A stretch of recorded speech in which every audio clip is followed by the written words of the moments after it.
Toca el turno el día de hoy iniciar el panel Mediación en materia de propiedad intelectual y los convenios en línea.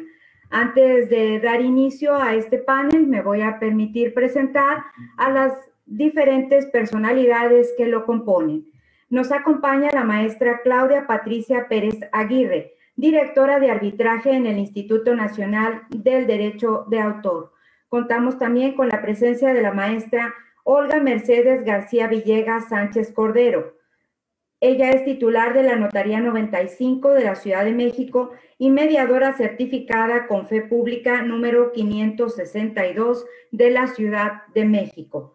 También nos acompaña el doctor Francisco Javier Gorjón Gómez, presidente de la Asociación Internacional de Doctores en Métodos Alternos de Solución de Conflictos y subdirector de posgrado de la Facultad de Derecho y Criminología de la Universidad Autónoma de Nuevo León.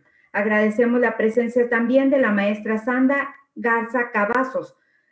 Ella pertenece a Garza Cavazos Abogados y Mediadores. Como moderador esta tarde, agradecemos la presencia del maestro Rafael Antonio Torres Fernández, director general del Instituto de la Judicatura del Poder Judicial del Estado de Nuevo León. Antes de dar inicio a este panel, voy a ceder el uso de la palabra a la maestra Marta Laura Garza Estrada, directora del Instituto de Mecanismos Alternativos para la Solución de Controversias del Poder Judicial del Estado de Nuevo León.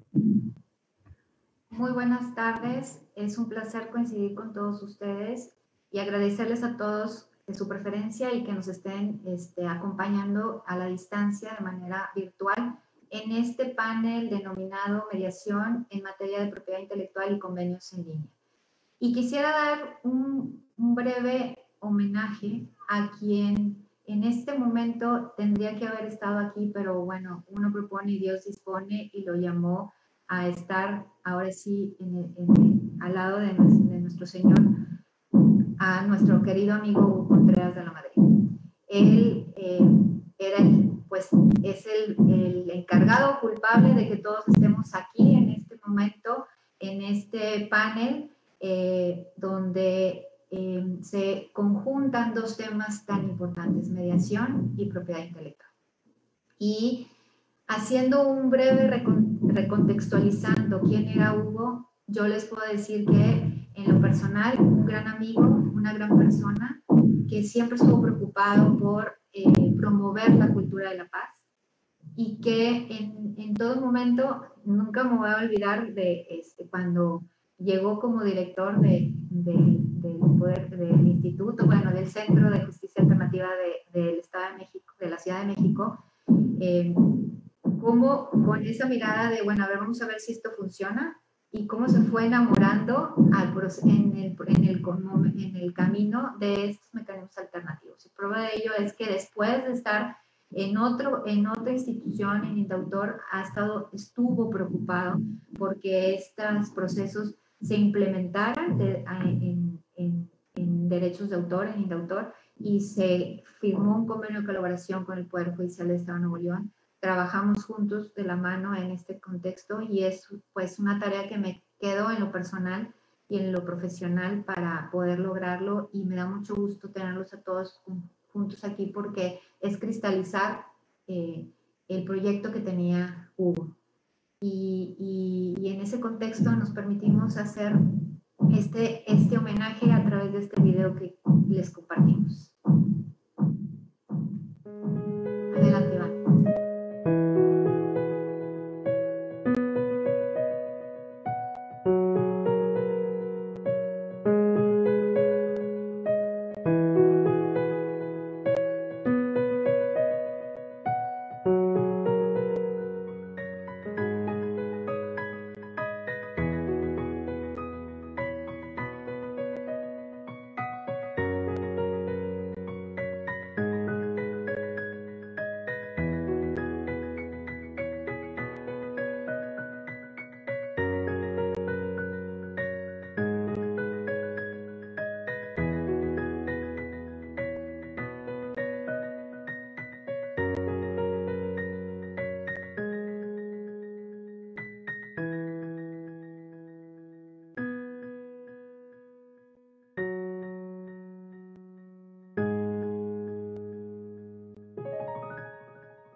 Indudablemente, el doctor Hugo Contreras nos ha dejado un enorme legado y la mejor manera de honrar su memoria es dar continuidad a su labor, continuar con los trabajos en los que él tenía interés, y eso es precisamente lo que haremos aquí, con la realización de este panel. Muy buenas tardes a todas y todos. Ya se les ha dado la cordial bienvenida. Buenas tardes a las personalidades también que nos acompañan como panelistas. Y primeramente quisiera agradecer la confianza depositada en mi persona como moderador para este honroso panel. Muchas gracias principalmente al magistrado Francisco Javier Mendoza Torres, presidente de los plenos del Tribunal Superior de Justicia y del Consejo de la Judicatura. Gracias a los señores consejeros y también gracias a ti, Marta Laura, por la confianza depositada.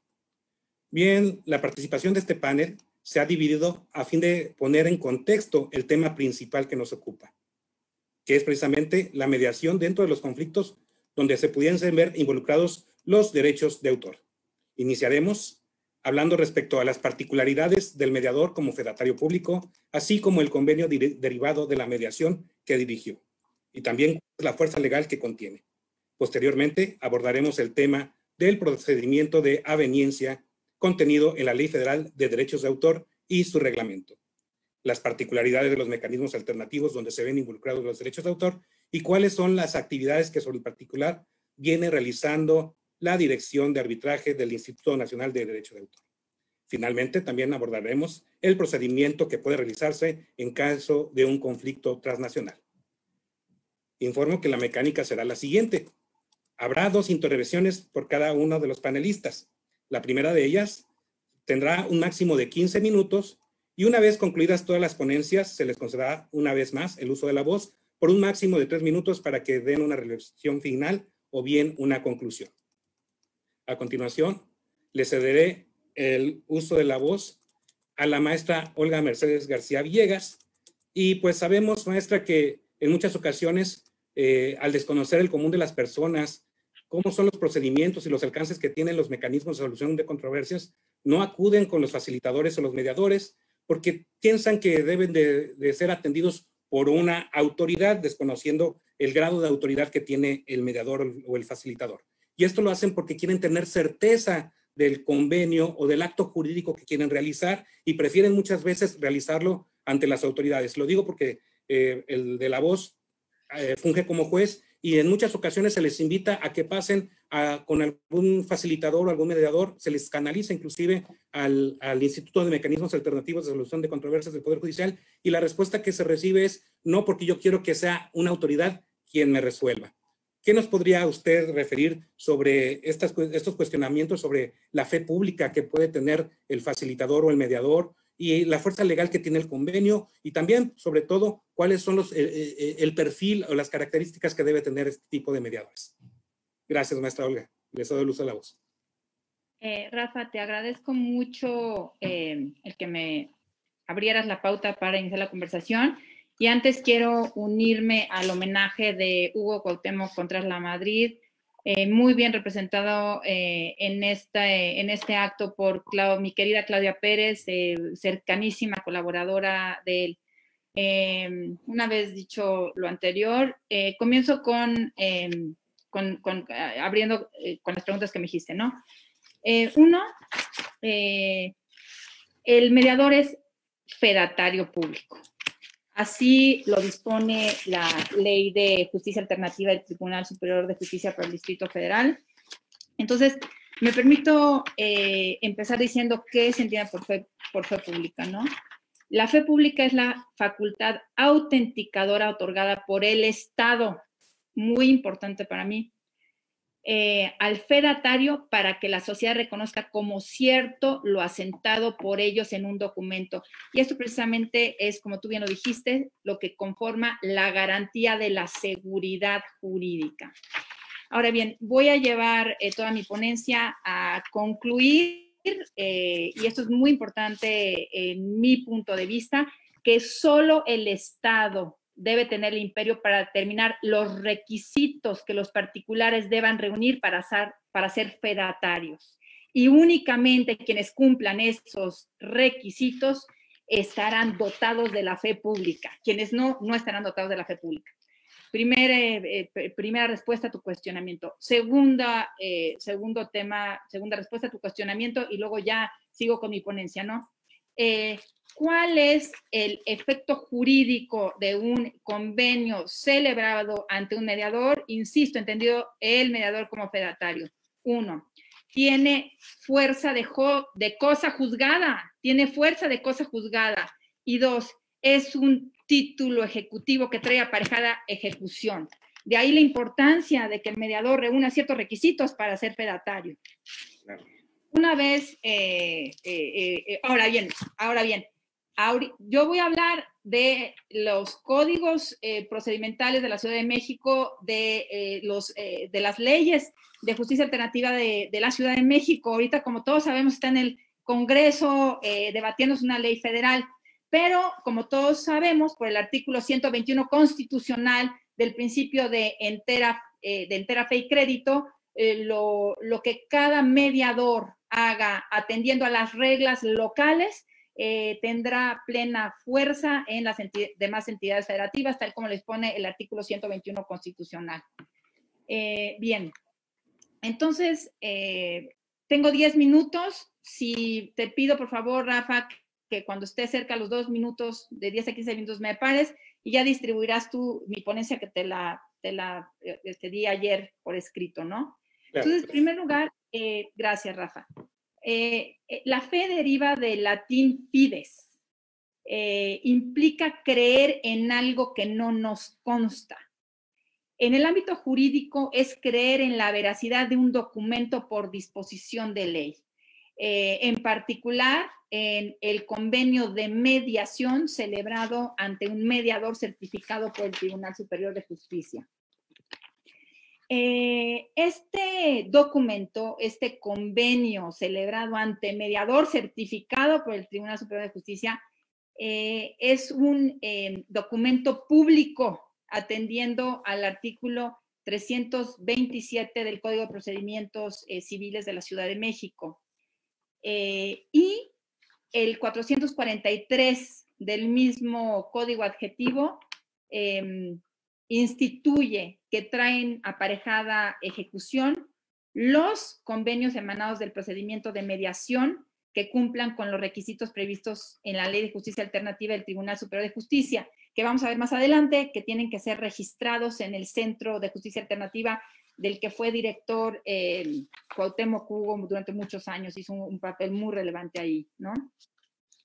Esto mismo se plasma casi, en términos casi iguales en la Ley de Justicia Alternativa, en donde en su artículo 38 vuelve a insistir, trae aparejada ejecución para su exigibilidad en vía de apremio ante los juzgados, los convenios de mediación celebrados ante mediadores privados certificados por el tribunal, ya tenemos dos leyes, el Código Adjetivo y la Ley de Justicia Alternativa, en donde imperativamente dice los mediadores tienen que ser certificados por el Tribunal Superior de Justicia de la Ciudad de México, ¿no? Lo mismo repite el artículo 51, trae aparejada ejecución y tendrán fuerza de cosa juzgada, el artículo 51 de la Ley de Justicia Alternativa del Tribunal Superior de Justicia, los convenios emanados de un procedimiento de mediación ante mediadores certificados, ¿no? De todo ello, Rafa, se desprenden dos hipótesis, que de actualizarse, solamente de actualizarse, el convenio de mediación es un título ejecutivo, 1, y tiene fuerza de cosa juzgada, 2. La primera hipótesis que debe de actualizarse es que el mediador ante cuya fe se celebre el convenio debe ser un mediador certificado por el Tribunal Superior de Justicia de la Ciudad de México. Primera hipótesis. Segunda hipótesis. Los convenios deben ser registrados ante el Centro de Justicia Alternativa, según se desprende del artículo 9 y 75 del reglamento. Esto es muy importante porque como yo te dije al principio de esta plática, y perdón si hay mucha controversia en este tema, el Estado mexicano es el único que tiene el imperio para determinar los requisitos que los particulares deben reunir para ser fedatarios. El Estado mexicano. Ya sea el Ejecutivo, los corredores públicos a través de la Secretaría de Economía, los notarios por los ejecutivos estatales, los mediadores por el poder judicial local. Veremos cómo viene la ley federal que se está discutiendo ahorita, ¿no? Una vez dicho esto, entro al segundo tema, ¿no? Que básicamente es un argumento para sostener también el primer tema, ¿no? El documento de mediación a través del cual se materializa la fe pública tiene que tener signos externos que acrediten que el autor del documento es fedatario. Y estos signos externos son el sello y la firma. Esto es, tan es así que las reglas de mediador privado incluso establecen las características que tiene que tener el sello y debe autorizar el sello y las características del sello, ¿no? Entonces nos dice incluso la forma, que dice que el sello de mediador, el artículo 31 de las reglas, el sello del mediador será en forma rectangular con bordes de 8.8 centímetros de base por 2 centímetros de altura. Incluso nos dice el tipo de letra que tiene que tener.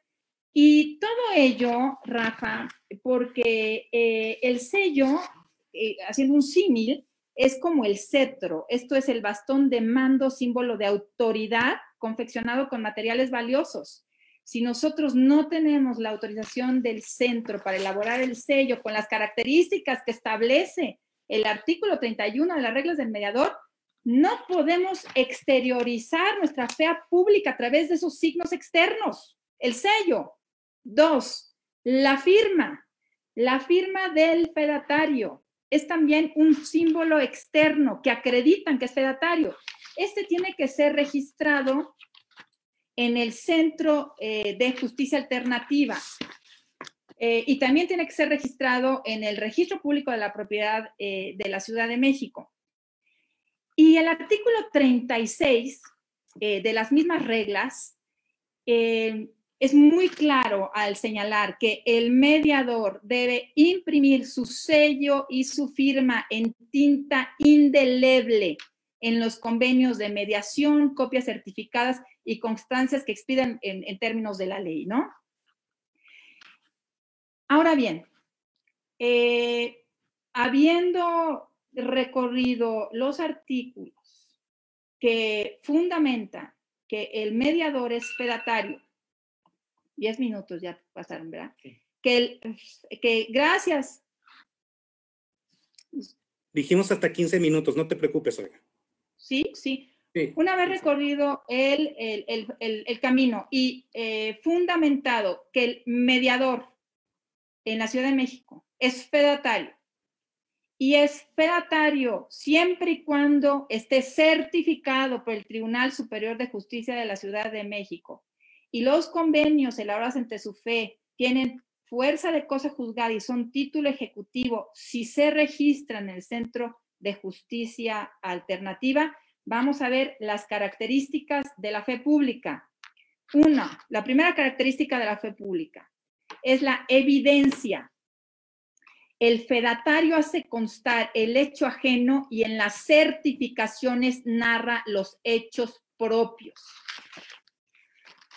Solemnidad, segunda característica, es el rigor formal de la fe pública. Es la realización de un acto dentro de un procedimiento ritual establecida por la ley. Hay símbolos externos rituales, el sello, la firma. Objetivación. Todo lo percibido por el fedatario debe plasmarse en un documento, debe constar por escrito. Simultaneidad. Afortunadamente, en el caso específico de la mediación, la suscripción y celebración del convenio puede tener lugar en momentos y lugares distintos. Así lo establece el artículo 57. Integridad. La integridad es la materialización del acto o hecho para el futuro, lo cual debe hacerse en un documento que puede reproducirse. Insisto, el convenio de mediación se registra en el Centro de Justicia Alternativa, dependiendo del Tribunal Superior de Justicia, y puede reproducirse en ulteriores ocasiones. Y con ello quiero terminar. Mi presentación está ahí, pero quiero sostener lo que en diversas pláticas Cuauhtémoc, Hugo y yo coincidimos. No se puede obviar el imperio del Estado para determinar quiénes serán las personas calificadas para que, ante cuya fe, se celebren los convenios de mediación. Ningún organismo internacional nos va a venir a decir a nosotros las características que tienen que tener esos fedatarios. La certificación podrá estar en cualquier poder del Estado, ejecutivo, judicial, lo que sea, pero la potestad es del Estado mexicano. Con ello concluyo, Rafa. Digo, hay mucho de dónde hilar en este tema, pero ahí está mi ponencia, la repartes. No quiero abusar del tiempo. Muchas gracias. Al contrario, Olga, gracias a ti. Muy puntual tu ponencia, tu disertación, muy clara al referirnos, ¿verdad?, de que hay garantía jurídica cuando se acude ante un facilitador, ante un mediador certificado, que la actuación de este debe ceñirse a ciertos requisitos y formalidades que establecen el propio ordenamiento jurídico, y que al satisfacerse estas exigencias y al registrarse ante el director respectivo del Instituto de Mecanismos Alternativos, alcanza esa fuerza, ese convenio de cosa juzgada. ¿Y qué es esto? Que alcanza la fuerza de una sentencia ejecutoriada. Es decir, hasta podríamos decir que hay un beneficio cuando se acude a este tipo de solución de controversias, porque cuando acudes a un tribunal, por lo regular, la sentencia puede ser recurrida a través de un mecanismo ordinario, extraordinario, y tardas en ejecutarla. Sin embargo, cuando ya tiene esa fortaleza el documento de ejecutoriedad, de inmediato se acude ante el tribunal respectivo a fin de hacer efectivo aquel derecho que se quedó plasmado en el convenio. Ahora, no cualquier persona es facilitador o mediador.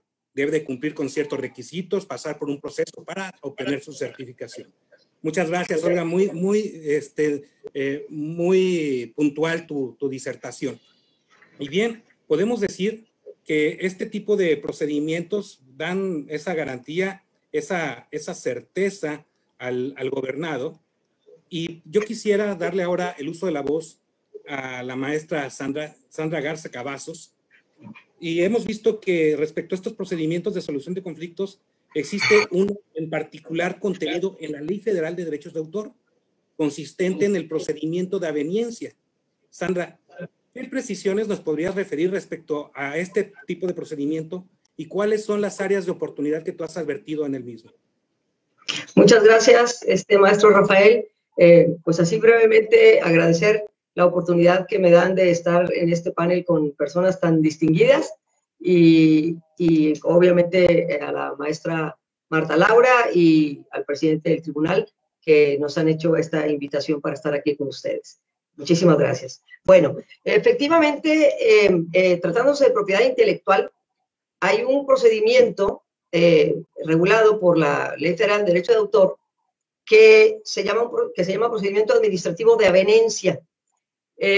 Obviamente ese término, para los que ya tenemos tiempo en las cuestiones de litigio, nos evoca, por ejemplo, en el caso mío que manejo materia familiar, a las famosas juntas de avenimiento, le llamábamos avenimiento a esas juntas que se tenían en un divorcio voluntario.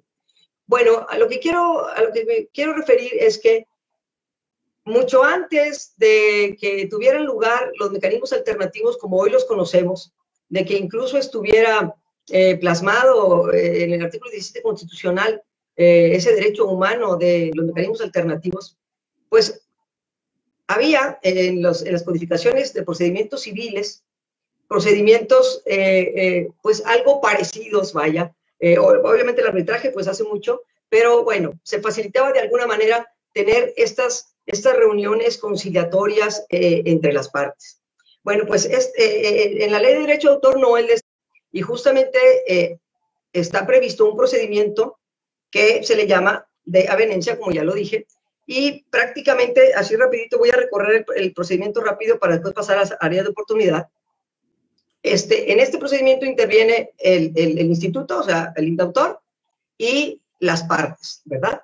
Y obviamente el instituto interviene como conciliador, no mediador, sino como conciliador, lo cual me parece muy acertado, puesto que tiene la experiencia para aportar soluciones, y justamente es el papel que le dan ahí, que aporte soluciones, claro, sin pronunciarse respecto al fondo del asunto o del negocio, obviamente porque después sería una parte que tuviera,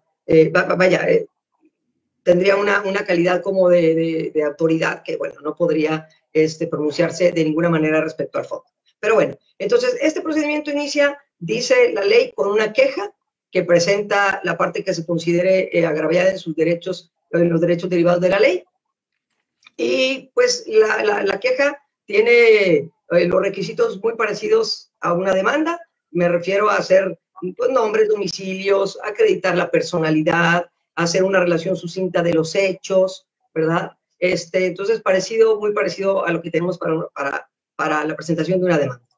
Se presenta, se le notifica a la contraparte, se le hace sabedor, se le da un término de 10 días para que conteste en el mismo citatorio, porque se puede citar de manera personal o a través de correo certificado. En el mismo citatorio se tiene que señalar la fecha para la junta de avenencia.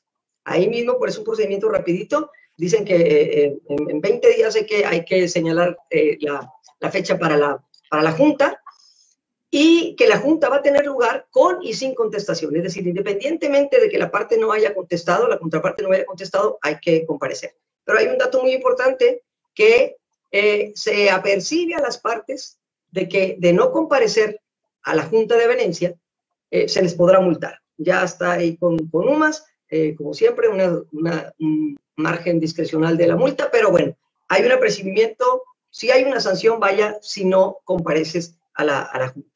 Bueno, una vez estando en la junta de avenencia, ahí esta se puede diferir cuantas veces sea necesario, dice la ley, con tal de llegar a una regla. ¿Sí? O sea, si las partes están de acuerdo, pues se difiere las veces, repito, que sea necesaria para que, o con la idea de llegar a un acuerdo.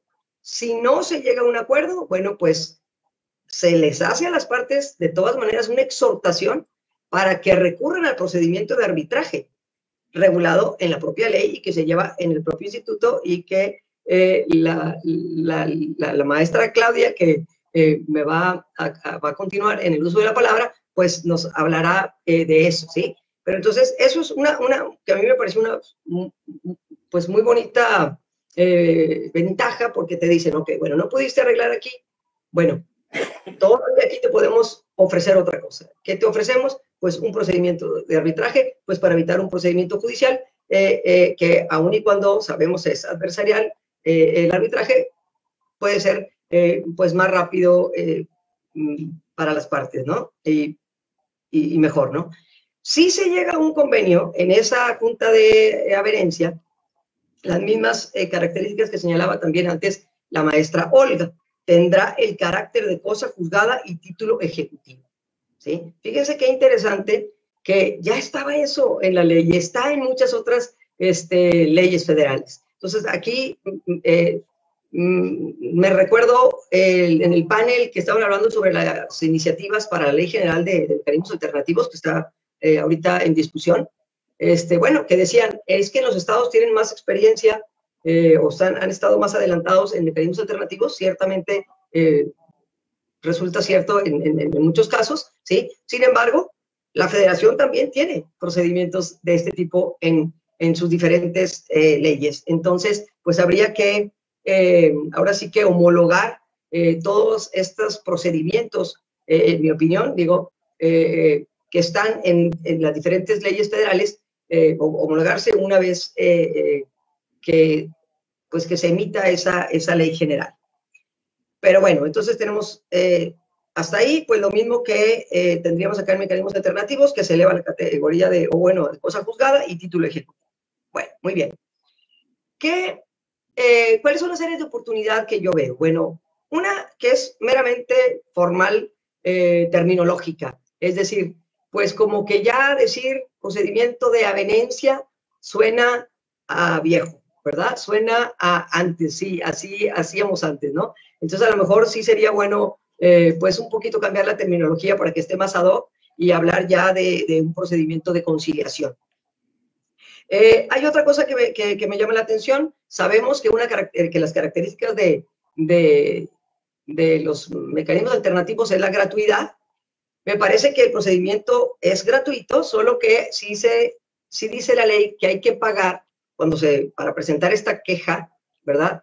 Pues un pago de derechos. Quiero pensar que es una cantidad muy inferior, pero bueno, sí podríamos decir que es gratuito, excepto por ese pago de derechos, ¿sí? Otra área de oportunidad que veo aquí es en cuanto a la voluntariedad.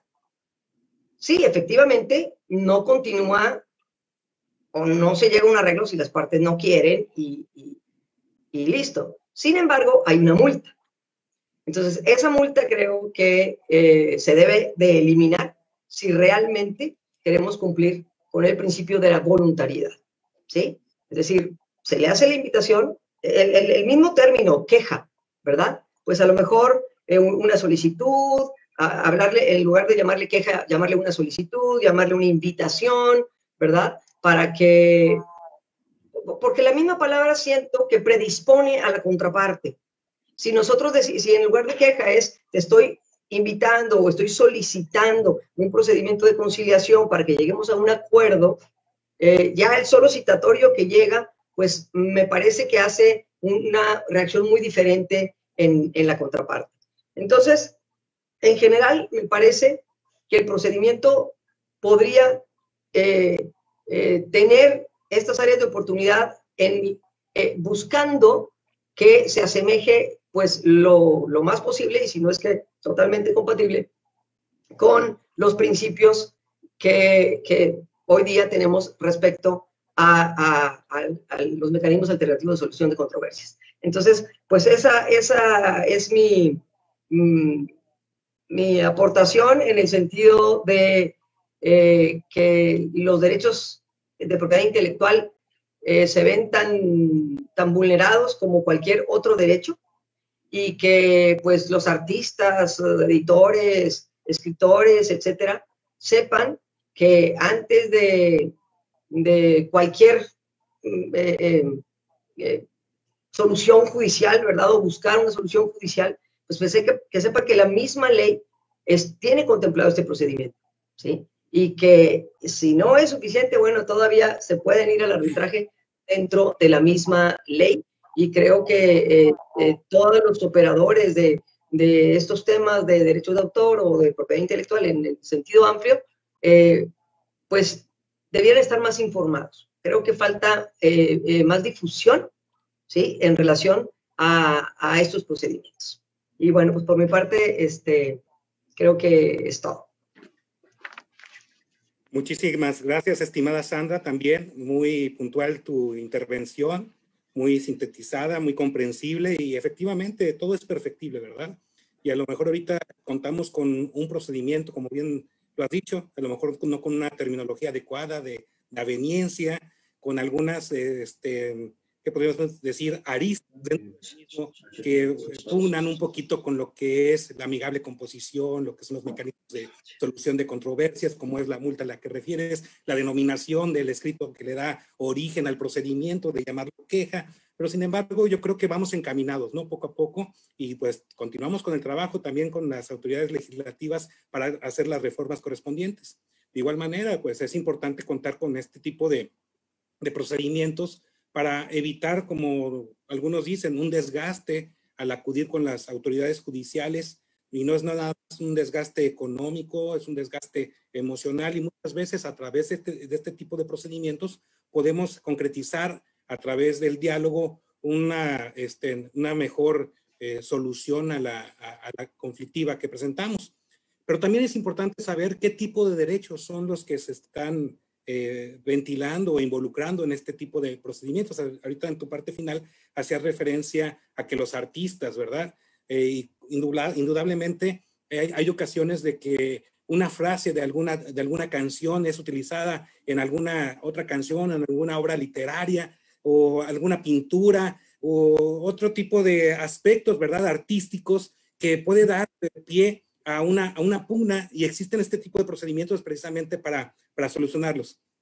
Por eso, reitero, es importante conocer cuáles son los derechos que se encuentran protegidos y forman parte ya sea de una propiedad intelectual o bien forman parte de alguien por ser el autor de la obra. ¿Cuáles son los derechos que le asisten y cuáles son los que pueden ser sujetos a este tipo de procedimientos? Y por eso le voy a pedir a la maestra Claudia Patricia Pérez que nos ayude un poquito a comprender un poquito esto. Claudia, ¿podrías hablar un poco sobre estos derechos y además referirnos cuál es el trabajo que actualmente se está realizando en la Dirección de Arbitraje del Instituto Nacional de Derecho de Autor?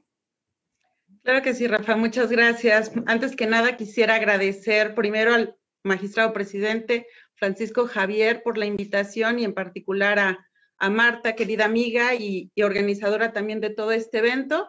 No menos importante, a mis compañeros de mesa, los que estimo, quiero, y agradezco la deferencia en particular de Olguita, a quien también aprecio muchísimo, en pro de nuestro querido y compartido amigo Hugo Contreras. No hablaré más de él porque soy capaz de ponerme a llorar aquí, no es el tema. Este es un homenaje, una celebración, y es una situación positiva que yo quisiera trascendiera, ¿no? Entonces, bueno, quisiera empezar a hablar del tema de propiedad intelectual y un poco regresarme a la estructura básica, diciendo que la propiedad intelectual se divide en tres grandes campos.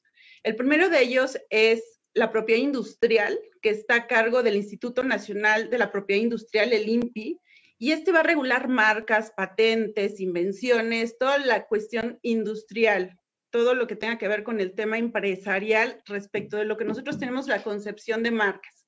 Kellogg's, Boeing, el logotipo de materia industrial, todas estas invenciones, ¿no? La segunda acotación o la segunda rama sería variedades vegetales. Estas van a proteger a los creadores de nuevas especies vegetales bajo una organización, bueno, una institución que es SNICS, que es el Servicio Nacional de Inspección y Certificación de Semillas. ¿Qué es lo que va a regir? Pues evidentemente las situaciones muy particulares de las especies vegetales, por ejemplo, una nueva creación de una rosa sin espinas o un color que de manera natural se genera en un invernadero. Todas estas situaciones, eso es regulado por SNICS. Y la parte que hoy me trae aquí, que es la de derechos de autor, ¿Qué regula? Regula las obras artísticas, protege la creatividad. Esto es en lo que me voy a enfocar hoy, pero para mí era importante darles este marco de referencia, que la propiedad intelectual tiene 3 grandes ramas, como ya se los he comentado, y que hoy vamos a abarcar solamente la parte de la propiedad intelectual en razón a los derechos de autor. Quiero comentarles del instituto, a manera nada más de antecedente, que el instituto fue generado como tal en el 97. Por eso coincido muchísimo con Sandra en donde dice que la venencia es viejita, porque fue implementada en la ley cuando todavía no estaba la reforma del 2008 en materia constitucional, en donde nos forza a todas las instituciones y todas las leyes a hablar de mecanismos. Cuando se generó, se habla más bien de buenos oficios, y en la exposición de motivos así entra, jamás como mediación, jamás como conciliación, y por eso no solamente se escucha viejito, sino que lo es, ¿no? Yo quisiera ya entrar a la parte que me comentabas o me preguntaba Rafa, ¿qué protege el derecho de autor? ¿Qué es el derecho de autor? ¿No? Es esta creación en donde se sorprenderían que es algo que está con nosotros día y día, ¿no? O sea, no hay un día que nosotros vivamos, quien sea, que no esté cerca del derecho de autor. Porque el derecho de autor está en lo que se escribe, en lo que se ve. Si yo veo la tele con mi familia, estoy viendo algo que tiene un derecho de autor, una obra audiovisual. Si yo veo una obra de teatro, también es una cuestión dramática. Si leo un libro, si checo apuntes, si estoy en una exposición como esta, esto tiene derecho de autor. Lo que Olga acaba de compartirnos y Sandra es parte de su autoría. Este proceso que pasa de interpretación también es un derecho de autor. Entonces, el artículo 13 de la Ley de Derechos de Autor habla de lo que protege el derecho de autor y habla de obras literarias, de música, de danza, de arquitectónicas, escultóricas, programas de radio, de TV, programas de cómputo. O sea, de verdad que los derechos de autor están en todo lo que vemos.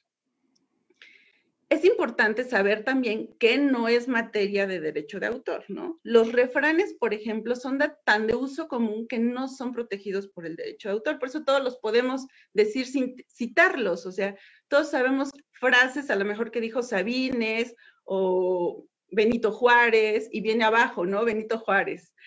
Pero los refranes no. ¿Por qué? Pues porque no están protegidos por derecho de autor. Nombres aislados, fórmulas, soluciones. En este caso, como hay muchas partes, en el artículo 14 establece lo que no está protegido por el derecho de autor, y estamos hablando per se de lo que también es competencia, en este caso, por ejemplo, del INPI, ¿no? Las invenciones y todo eso no lo protege el derecho de autor porque justamente es la parte que protege el INPI. En efecto, tal y como lo comentaba Sandra, hay algunos mecanismos alternativos implícitos, que son las juntas de venencia, que se desahogan hoy por hoy a través de la conciliación, y el arbitraje. Pero he de decirles que, si bien es cierto, las juntas de avenencia están funcionando hoy a través de este esquema que nos hizo favor de excelentemente explicado por Sandra, también es cierto que el arbitraje no ha sido exitoso en el Instituto del Derecho de Autor. Hoy por hoy no hay uno solo que se haya dado desde la creación del instituto en el 96 con esta promulgación de la ley o publicación en el 97. Y la razón es porque dentro de todo lo que se ha venido dando no se ha difundido. A pesar de que estamos tan cercanos a los derechos de autor, yo lo que digo es que es como el cariño de la gente que nos quiere en la familia, ¿no? Estamos tan acostumbrados a vivir con ello que no ponemos especial atención en esto, ¿no? O sea, lo vemos como parte natural. Oye, pues bueno, el derecho de autor del programa de televisión, pues simplemente lo veo, pero no me pongo a pensar qué está detrás de. Y también por eso sostengo que la mayor parte de los derechos de autor que se violan es por desconocimiento. Así como sostengo que todos somos creadores, que además es el eslogan publicitario que nosotros tenemos de una campaña publicitaria del instituto, que justamente fue a cargo y dirección y creación del maestro Hugo Contreras, que era todos somos autores. Y es que es real. Yo sé que hay por aquí en el público seguramente alguien que me va a decir, no, yo no. Sí, claro, pero es que incluso cuando tomaste una clase de lo que sea y tomaste tus apuntes, fuiste autor de esos apuntes. Esos apuntes están protegidos. ¿A partir de qué? La parte más importante que sepamos del autor o de lo que protege el derecho de autor es que lo protege una vez que fue creado, pero no idílicamente, o sea, no como la idea, no con la concepción de la idea, sino una vez que está plasmado en un soporte material, ahí es cuando entra la protección del derecho de autor, hasta que está en un soporte material, en mi libreta, en un audio, en una película, en un papel de pan, si quieren, pero en un óleo. En ese momento es cuando empieza la protección de la ley. Debo decirles que el derecho de autor tiene como cierta composición, los derechos morales y los derechos patrimoniales. A partir de esa situación, yo lo que quisiera exponerles es que los derechos morales son inalienables, imprescriptibles, intransferibles e irrenunciables. Yo asocio mucho la parte de los alimentos porque son justamente esenciales. Es un derecho humano igual que los mecanismos alternativos para la solución de controversias. El derecho de autor es un derecho humano. Ahí la importancia de irlo naturalizando y permeando y haciendo nuestro este derecho de autor, porque finalmente es parte esencial, además, de los derechos humanos. Cuando hablamos de derechos patrimoniales, estamos hablando de la autorización o prohibición o la capacidad de autorizar y prohibir de situaciones como reproducción, publicación, edición, ejecución de una obra, ¿no?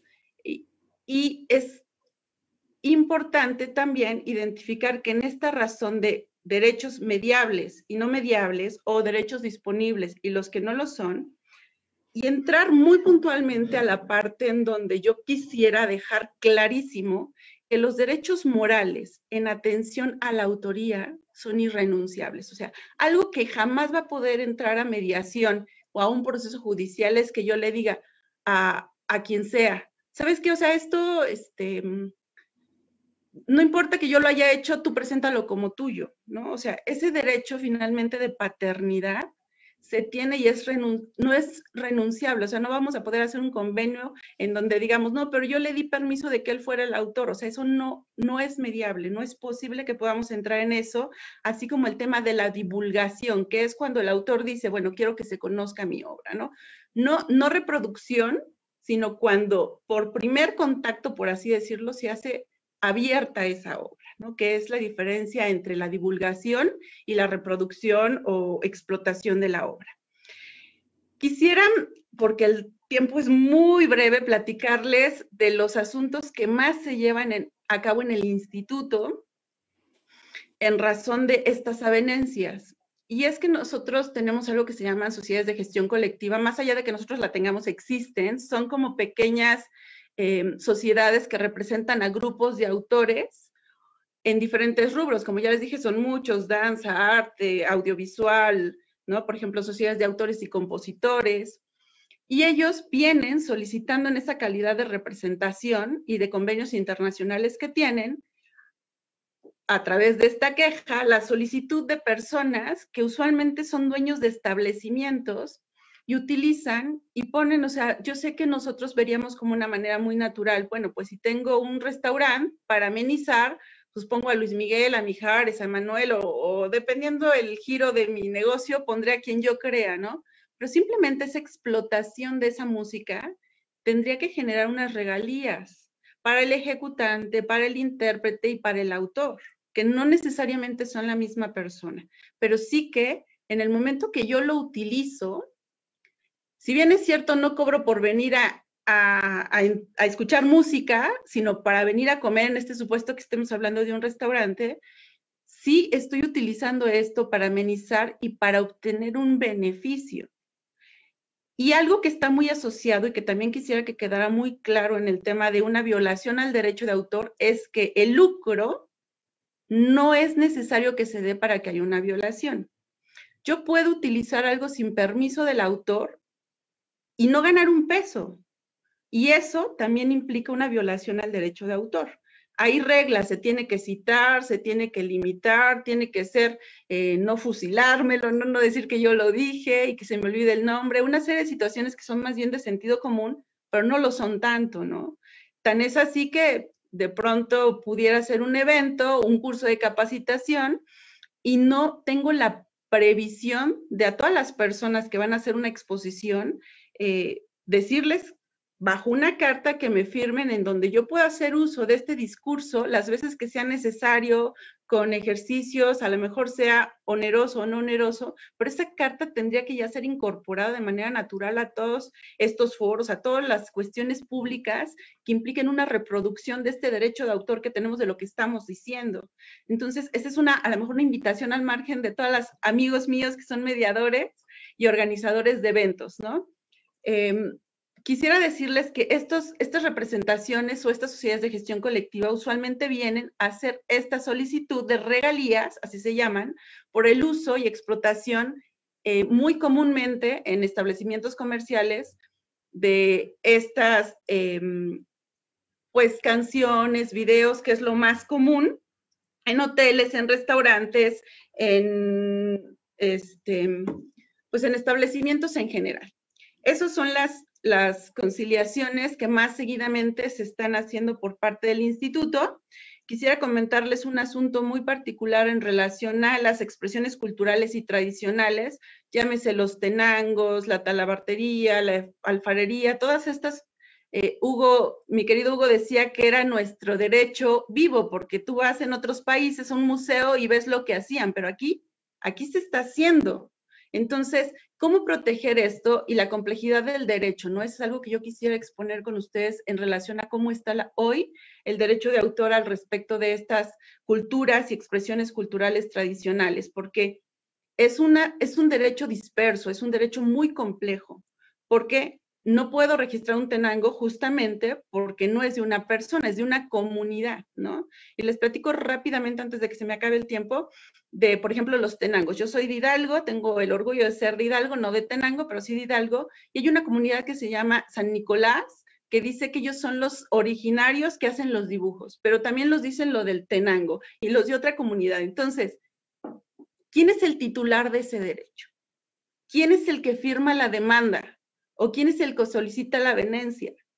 Ante un procedimiento tan cerrado como es la avenencia, es bien complicado atender este tipo de asuntos, porque no le podemos decir a Juan, que es bordador de tenango, tú no tienes derecho, porque claro que lo tiene por ser parte de la comunidad, pero tampoco le podemos decir, tú eres el que tiene el derecho, porque tenemos una complejidad de que no sabemos quién es el sujeto activo en la causa, no está delimitado en materia judicial.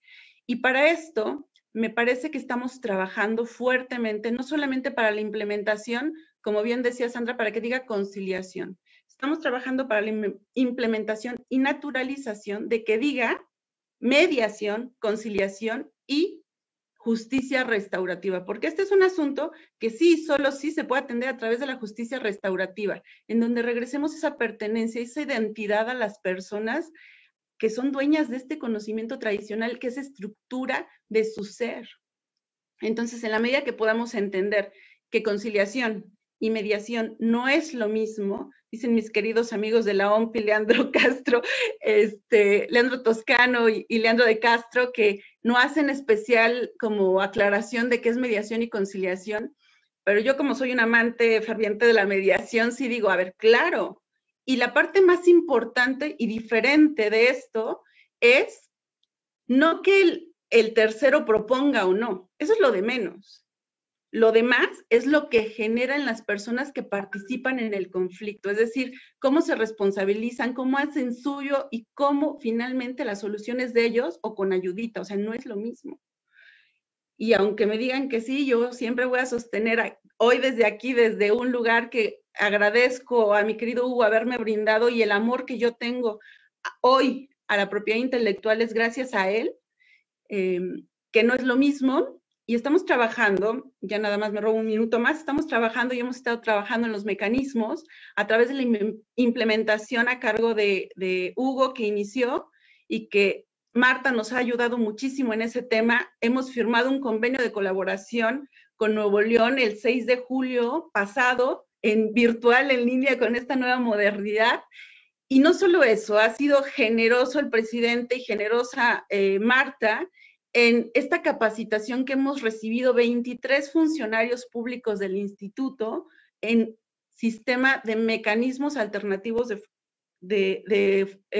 resolución de conflictos, en donde algunos nos vamos a certificar para poder estar y entrar de lleno de una manera más responsable, más pertinente.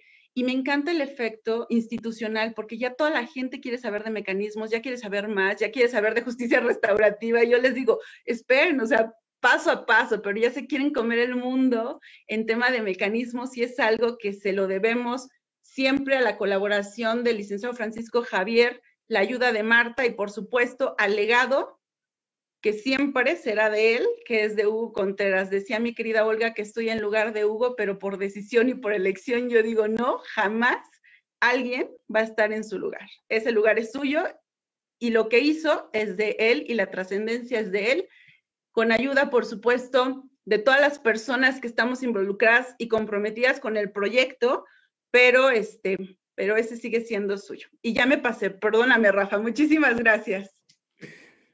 No, gracias a ti, Claudia, sin problema. De hecho, no crean, estoy al tanto de los tiempos y tomando en consideración que había esa oportunidad, por eso no te quise interrumpir. Y muy nutrida también tu ponencia, Claudia. Excelente, la verdad, nos queda claro de que no únicamente se violan derechos cuando tienes un lucro indebido, ¿no? E inclusive podríamos decir que al compartirse en las redes sociales, como tú decías en el ejemplo del restaurante que está poniendo música, muchas veces en las redes sociales se comparten videos, material audiovisual, o hay algunos que se llaman creadores de contenido en ciertas plataformas, como es TikTok, como es Facebook, como es Tinder, y todo eso van copiando unos a los otros. Unos dicen, lo dejo a disposición para que hagan uso del material, otros son muy celosos y dicen, no, ¿por qué? ¿Por qué no me dan los créditos, verdad? Entonces, ¿cómo esto puede generar cierta conflictiva? Y precisamente ante esta globalización, ¿cómo puede ser transnacional la conflictiva, no? Y aquí es donde ya interviene nuestro amigo Francisco Javier Gorjón. Francisco, pues yo quisiera a ti preguntarte, ¿cuál sería el procedimiento a seguir y cuál es el reglamento que lo rige cuando existe este tipo de conflictiva transnacional? Muy bien, muy buenas tardes tengan todas y todos las personas que nos están acompañando el día de hoy en esta mesa de esta semana de la mediación que organiza el Poder Judicial del Estado de Nuevo León y el Instituto de Justicia Alternativa. Quiero en una primera instancia pues agradecer la oportunidad de estar el día de hoy, agradecer al presidente del tribunal, pero principalmente agradecer y felicitar a nuestra querida amiga Marta. Decirte, Marta, que esta semana de la mediación ya la estamos esperando todos año con año. La queremos ver o queremos participar. La verdad es que ya tiene un posicionamiento nacional y un posicionamiento internacional, algo que no es fácil y que gracias a tu proactividad y profesionalismo es que está en los niveles en los cuales está, y decirte que profesamos un gran respeto por ti y cuentas con nuestro apoyo para poder continuar con la promoción y la difusión de estas actividades. En verdad, Marta, qué orgullo ser amigo tuyo y de que me hayas permitido estar aquí el día de hoy. También aprovecho y saludo a Claudia Pérez, a Olga García. También creo que sus aportaciones son total y completamente relevantes. Con Claudia la primera vez que me toca compartir un foro, con Olga ya en ocasión anterior en Jalisco, ya estuvimos charlando sobre el proyecto de la nueva ley. Creo que los comentarios aquí son muy pertinentes y tienen una trascendencia directa para poder lograr la aplicación. Rafael, pues qué gusto saludarte y que nos estés moderando el día de hoy y que nos pongas en jaque con tus preguntas. La verdad es que te lo agradezco verdaderamente porque bien lo decías, son preguntas detonadoras, ¿no? Yo lo que quiero comentar el día de hoy y también pues quiero saludar a Sandra, que tuve la oportunidad de convivir con ella en varias ocasiones a principios de los arranques del Instituto de Justicia Alternativa que estuviste allí trabajando y que bueno, siempre hubo una gran colaboración contigo y la universidad. Un gusto, Sandra, saludarte. Bueno, aquí yo creo que hay un punto importante que debemos de resaltar. Cuando hablamos del procedimiento de mediación, una de las grandes características de la mediación es que está homologada tanto como concepto como procedimiento a nivel internacional. O sea, cuando queremos y analizamos los procedimientos, pues bueno, me di a la tarea de ver el reglamento de mediación de la OMPI, que por cierto entró en vigor desde no tiene ni un año, es un bebé este reglamento, entró en vigor desde el 1 de enero de este año. Entonces estamos hablando que va a cumplir su 11º mes, ¿no? Tiene 11 meses. Pero aquí lo interesante es que cuando observamos estos reglamentos, bueno, pues observamos características, vemos procedimientos, y lo que creo que debemos de resaltar son las innovaciones, las aportaciones y las mejores prácticas que nos dan estos diferentes reglamentos, ya que como ustedes saben, no es lo mismo mediar un conflicto de carácter familiar o un conflicto penal o un conflicto agrario, y qué decir, por supuesto, de un conflicto en temas de propiedad intelectual. Entonces, yo verdaderamente sí quiero ubicar, más que describir el procedimiento como tal, las aportaciones que está teniendo y que verdaderamente creo que son muy viables para que puedan ser asumidas o reconocidas tanto en otros reglamentos como en las leyes. Estamos hablando de que estamos ahorita en un proceso en donde hay una ley general que está en discusión.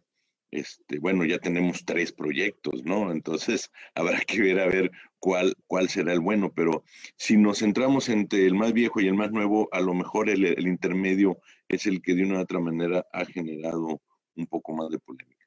Sin embargo, creo yo que lo que debemos de observar de este reglamento de mediación son las innovaciones y son las mejores prácticas, ¿sí? Creo que todos los que están presentes aquí en esta semana de la mediación, pues muchos de ellos ya son mediadores, tienen conocimientos específicos de la mediación, y viendo las diferentes conferencias que se han dado, pues los que hasta este momento han llegado a esta mesa el día de hoy ya saben lo que es una mediación y lo que es su procedimiento, puesto que así lo ha estado estructurando Marta, dando un esquema de instrumentalización, pero también dando un esquema de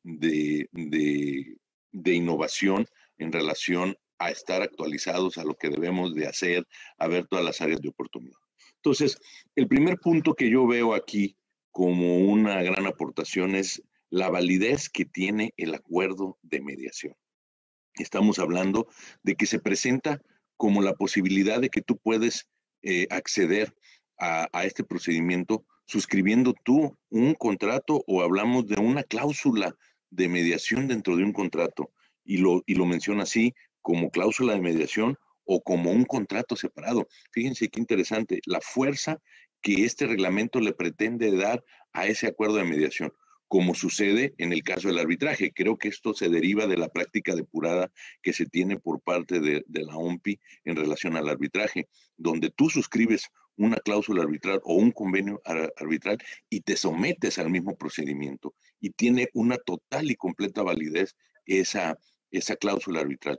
Creo yo que aquí están queriendo reproducir esa práctica, aunque si lo vemos en nuestras leyes, en nuestras normas de México, bueno, pues eso todavía nuestro compromiso de mediación, porque todavía ni siquiera está bien definido, porque si hablamos de acuerdo de mediación, lo vamos a confundir con el final como el resultado del procedimiento. Sin embargo, esa cláusula de mediación en este momento no tiene la fuerza que tiene en su momento dado una cláusula arbitral. Pero sin embargo es una práctica que debemos de observar, porque el reglamento de mediación de la OMPI nos lo pide, nos lo requiere. Tú quieres llevar a cabo un procedimiento ante nosotros de mediación, bueno, lo puedes hacer a través de una cláusula de mediación, o lo puedes hacer a través de haber suscrito o tenerlo dentro de tu contrato, y te lo consideran como un contrato.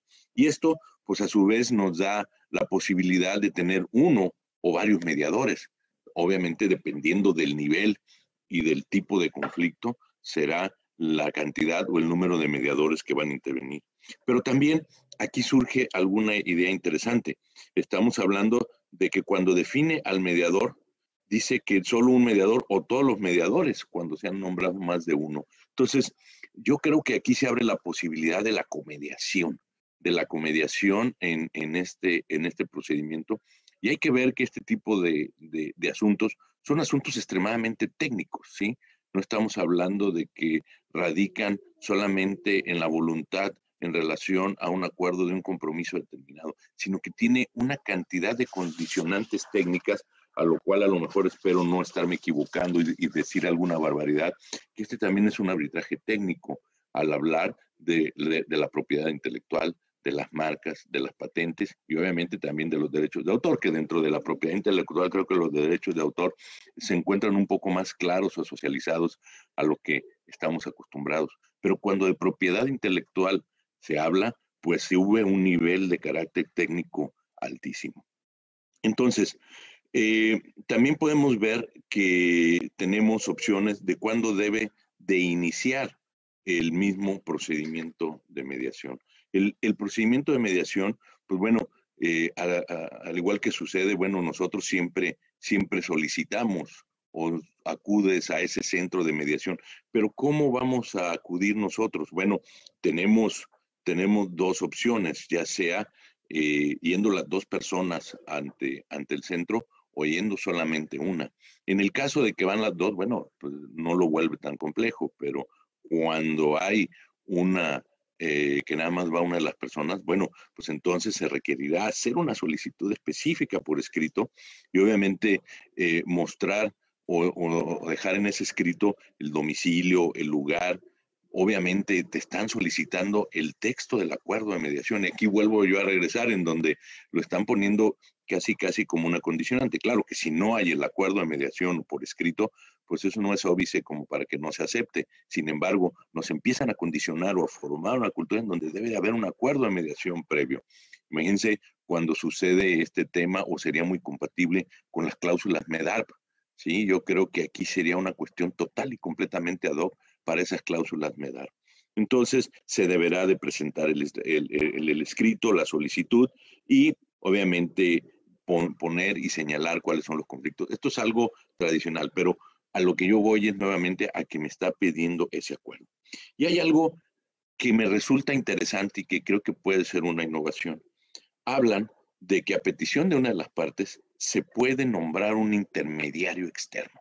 Fíjense qué interesante, ¿no? El nombrar un intermediario externo es alguien que va a intervenir previamente, entonces puedo pensarlo como una premediación, en donde ese intermediario va a buscar a la otra parte, le va a informar, le va a decir en qué consiste la mediación. Y obviamente ese intermediario externo se puede convertir también en el mediador del asunto, del conflicto. Entonces, estas dos creo que son grandes innovaciones, ¿no? Ese acuerdo que se nos está pidiendo, ese intermediario que va a intervenir, es un intermediario que yo lo quiero ver como un promotor, que de una de otra manera te va a hacer o te va a dar esa información en el contexto de una premediación, como suele suceder en la materia penal en este momento, que hay una premediación en donde te informan, te dicen, te explican en qué consiste, y entonces ya pueden entrar de una manera más cabal a este tema, ¿no? Entonces, pues los acuerdos de una u otra manera, pues tienen su peso, tiene su fuerza, y obviamente lo que se busca con ello es generar verdaderamente un compromiso de las partes de poder mediar, así como también se exige un compromiso para el mediador. Es el compromiso que el mediador debe tener de disponer tiempo. Esto también resulta una innovación. Claro, nuestras leyes, nuestras diferentes leyes nos han estado ya manejando cuestiones específicas de derechos y obligaciones de mediadores y de mediados. Pero en este caso es muy puntual que le exigen al mediador la ley, este reglamento, de que debe de disponer de tiempo para hacerlo. Y obviamente le exige que tiene que ser neutral, que tiene que ser parcial y que tiene que ser independiente. Todos estos son principios, características y también, por qué no decirlo, valores intangibles. Otra de las innovaciones que yo encuentro aquí es el caucus. Estamos hablando que tradicionalmente cuando hacemos un procedimiento o nos ha tocado pues, ¿qué motiva el caucus? ¿Qué motiva esas sesiones separadas? Bueno, pues se condiciona por un sinnúmero de circunstancias en el cual la situación se pone tensa, la relación entre las partes es ríspida, ves que no hay una claridad en la comunicación entre las partes, y tú como mediador dices tú, bueno, tengo que hacer una sesión separada, estando las partes presentes, te llevas a uno para un lado, inicias con uno, y el mismo tiempo que tú le das, pues obviamente se lo das a la otra parte. Es un esquema tradicional, es un esquema de seguridad en donde se evita la desconfianza de las partes. Sin embargo, fíjense aquí en este reglamento, nos habla de un caucus diferente, ¿sí? Dice, y lo quiero leer porque a lo mejor yo lo estoy malinterpretando, pero o a lo mejor me está gustando demasiado como para poderlo hacer, ¿sí? Dice, el mediador tendrá libertad para reunirse y comunicarse separadamente con una parte, quedando entendido que la información facilitada en tales reuniones y comunicaciones no será divulgada. Le da libertad de reunirse. No nos dice cómo ni cuándo, simplemente dice, tiene libertad de hacerlo. De repente pienso que si es un procedimiento, un ODR, bueno, esto le da una libertad y le faculta para posteriormente tener esas reuniones en otros momentos, en otros tiempos, no de manera sincrónica, sino en un esquema fuera de esa sincronía. Que bueno, hay que entender que para asegurar en este tipo de mediación en países como el nuestro, que todavía el procedimiento que está fincado en la norma, pues tiene un alto nivel de desconfianza producido por la rigidez de la misma norma o por las prácticas que todavía nosotros traemos, ¿no? Fuera de una política de bienestar más que dentro de una política normativista. Entonces, este caucus se me hace bastante interesante. Ahora bien, también tenemos que ver qué es lo que debe de presentar las partes. Bueno, deben de presentar un escrito en donde señalan de una u otra manera cuál es su conflicto, qué problemas tiene, y lo tiene que señalar también hasta un resumen. Esto, de una u otra manera, facilita mucho la práctica del mediador, porque cuando le lleguen previamente ambos escritos y pueda dar una lectura, pues bueno, puede él empezar a generar su estrategia. A lo mejor va un minuto. Esto puede ser en un momento dado lo que se conoce en el modelo Harvard como el BADNA o el SOPA, ¿no? Que podemos estructurar y desarrollar ahí nuestras estrategias. En fin, creo que tenemos puntos interesantes, tenemos el tema de la confidencialidad, tenemos el tema de la conclusión, pero bueno, dejaré para una segunda opción la confidencialidad y bueno, creo que lo relevante de este punto es las innovaciones que nos representan y la posibilidad de abordar los conflictos en razón de sus propias tipificidades que debe de tener este conflicto. Rafael, un minuto, listo, gracias. Muchísimas gracias, estimado Francisco. Igualmente, muy puntual tu ponencia. Nos hablaste de varios aspectos respecto del procedimiento ante la Organización Mundial de la Propiedad Intelectual, las innovaciones, las características del mismo. Muchas gracias, y esto yo creo que nos ha sembrado a muchos de nosotros la inquietud para seguir investigando sobre este tema. Muchas gracias, Francisco. Y pues les voy a conceder otra vez el uso de la voz a cada una de las personalidades que nos acompañan en el panel, a fin de que emitan una reflexión final a manera de conclusión, iniciando en el mismo orden. Entonces empezaremos contigo, Olga. Te cedo el uso de la voz. Muchas gracias. Rafa, querido, muchísimas gracias. Yo nada más quiero insistir en que no solamente en materia familiar, en materia civil, sino sobre todo en materia mercantil, el mediador debe estar certificado por un órgano del Estado. Yo te pongo la hipótesis, imagínate ExxonMobil americana con un conflicto con Pemex y que el mediador sea americano. Yo creo que no debemos, la potestad de la justicia debe seguir siendo del Estado mexicano. Otro ejemplo, Monsanto y un campesino que tenga un problema de propiedad intelectual, y el mediador americano, ¿no? Monsanto, campesino mexicano, ExxonMobil, Pemex. La figura del mediador debe estar certificada por el Estado mexicano. Máxime que la naturaleza jurídica es de sentencia ejecutoriada, como tú bien lo dijiste. No hay otra instancia en donde se puede esto apelar, ¿no? Sería y están los foros en donde, en la visión de Cuauhtémoc Hugo, yo no hablo por él, hablan los foros en donde él y yo coincidíamos en esta visión y están sus charlas en los diversos foros. Con eso les pido que se queden todos. Gracias, gracias. Gracias a ti, Olga, muchas gracias. Y a continuación le cedo el uso de la voz a Sandra para que haga su reflexión final. Adelante, Sandra, muchas gracias.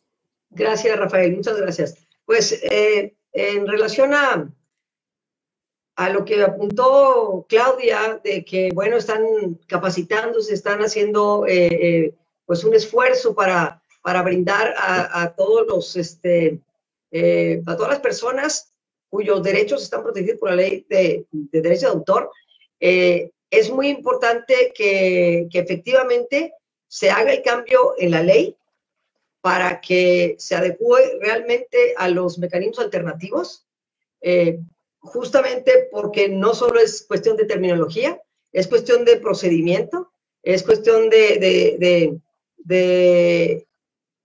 no sé, por ejemplo, el procedimiento no dice nada acerca de que los conciliadores del instituto, por ejemplo, pues no deben, como pasa con los otros mecanismos, serían testigos tachables. O sea, vaya, para proteger esa confidencialidad me parece que le falta fuerza. De hecho, hay una parte en la ley que me sorprende porque dice, es confidencial, pero las constancias solo se le entregarán, o algo así dice la palabra, a las partes, dice, o a la autoridad que lo solicite. Entonces, a ver, no debe haber aquí una autoridad que lo solicite. Un procedimiento de conciliación es confidencial en todas sus partes. Que ya hay un producto, que hay un convenio y que ese convenio ya se va a presentar como un instrumento jurídico es otra cosa. Pero lo que ahí se hable, me parece que es muy delicado que no se puntualice eso en la ley. Y si queremos hacer atractivo eso, y si queremos hacer que la gente verdaderamente lo considere como una herramienta, pues tiene que tener la seguridad también de que al estar ahí en el procedimiento que todavía, bueno, que hoy por hoy se llama de avenencia o en la Junta de Avenencia, pues sepa que esas cosas que se comentan no se van a comentar en otra parte, que no le van a perjudicar en un momento dado en un juicio, ¿no? Entonces, bueno, me faltó puntualizar eso en la intervención pasada y no quería quedarme sin manifestar esa oportunidad. Y obviamente Claudia tiene toda la razón de que hay que difundirlo. Yo decía también, mucha gente que participa en propiedad intelectual no sabe de estos procedimientos. Entonces, bueno, o sea, en pocas palabras, es la era de los mecanismos alternativos en todas las ramas, en todos los lugares del planeta, y ahora más que nunca, en esta situación de contingencia mundial en la que más que nunca necesitamos llegar a acuerdos. Muchas gracias, Rafael. Al contrario, gracias a ti, Sandra.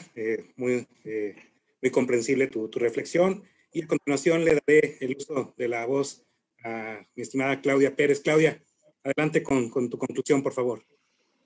Muchas gracias, Rafa. Pues yo quisiera incidir en que esta oportunidad que ha brindado el Estado de Nuevo León ha sido una puerta importante para la propiedad intelectual. Yo espero que sea una puerta que no se cierre, que se naturalice, porque esto no solamente es un tema que va de la gente que está hablando de propiedad intelectual y no sabe de mecanismos.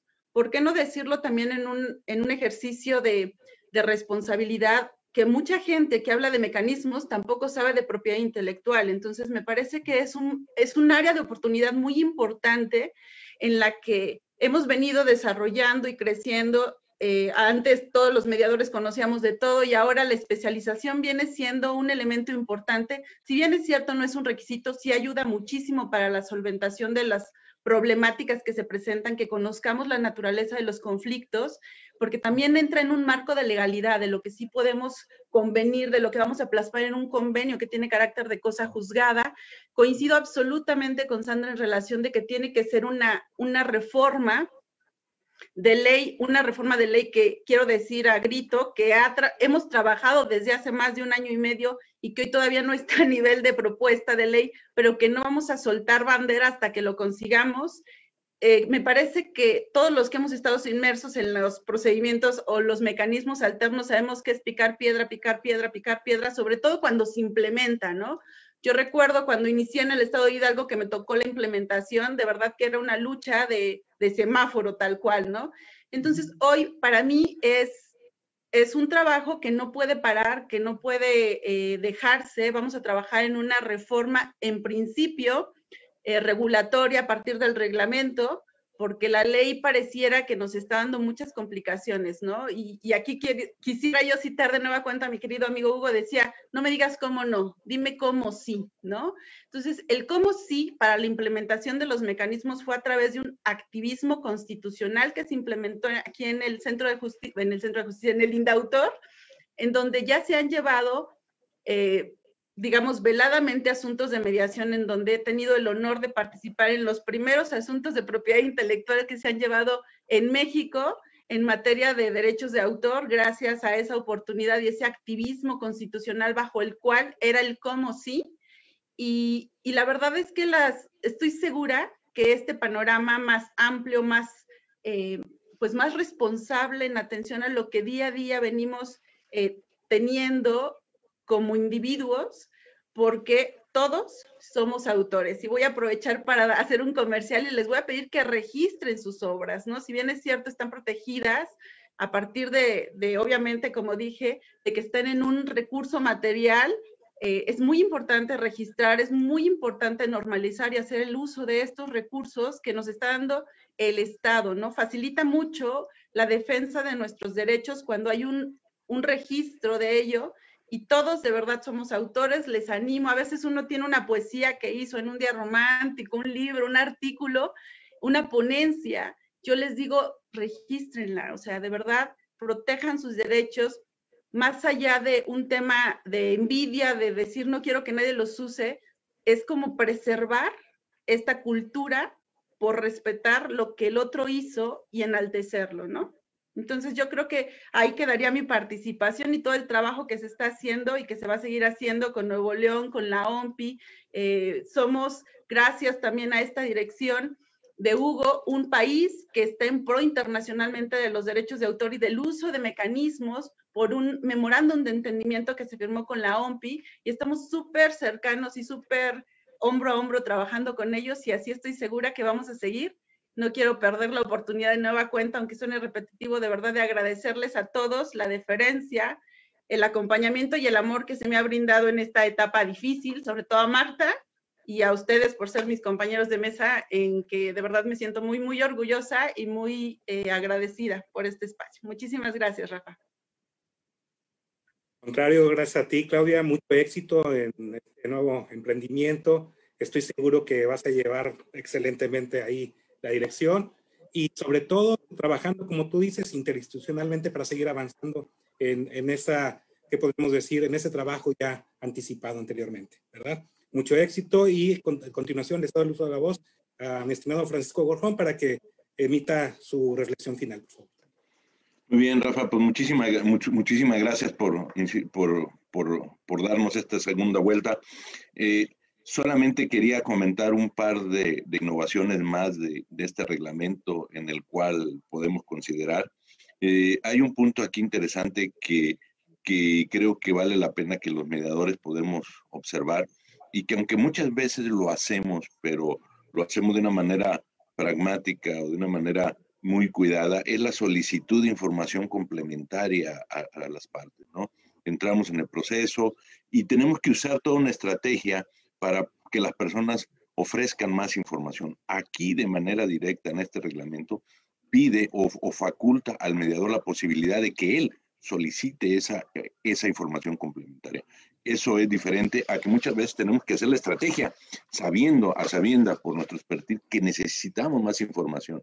Entonces empezamos con una estrategia de preguntas abiertas, o más bien preguntas abiertas, para poderlo realizar y que entre a un consenso. Otro de los puntos es la posibilidad de que cuando la mediación no está rindiendo los frutos correspondientes, podamos dar la opción a otro procedimiento, ¿no? Estamos hablando del mismo arbitraje que se está llevando ante la misma OMPI, y que en un momento dado podamos determinar que o dar un acuerdo final con un acuerdo parcial entre las partes, o en el momento en que transite hacia el tribunal arbitral se concentre en cerrar esos preacuerdos que se están teniendo. Pero estamos hablando de una continuidad entre mediación y arbitraje.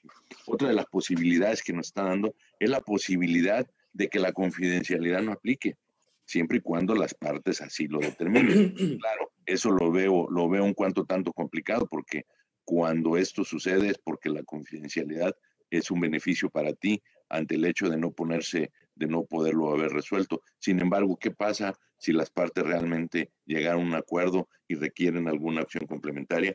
Bueno, es lo que en un momento dado se puede dar. Y la terminación de esto es con el acuerdo, que se firme el acuerdo, o por decisión del mediador cuando ve que definitivamente las mismas partes no lo están logrando o no hay esa voluntariedad, o cualquiera de las partes lo puede hacer sometiendo por escrito, decir, me retiro de esto. Entonces, creo que estos son los puntos trascendentales e importantes. Pero lo que verdaderamente es importante resaltar en este concepto es el efecto que tiene el acuerdo de mediación sobre las partes como un ejercicio real de la libertad de las personas, del libre albedrío a través del principio de autonomía de la voluntad de las partes. Creo que esto se puede enmarcar hasta en un esquema de un derecho humano, como ahora lo estamos viendo, y que lo estamos llevando a cabo en una área extremadamente técnica que es la propiedad intelectual. Y esto a su vez se enmarca en un contexto de bienestar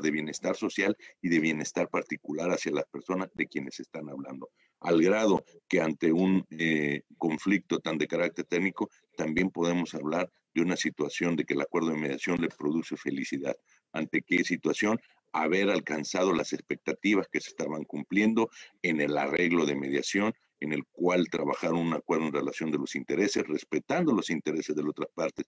Y aquí estamos hablando del bienestar subjetivo percibido.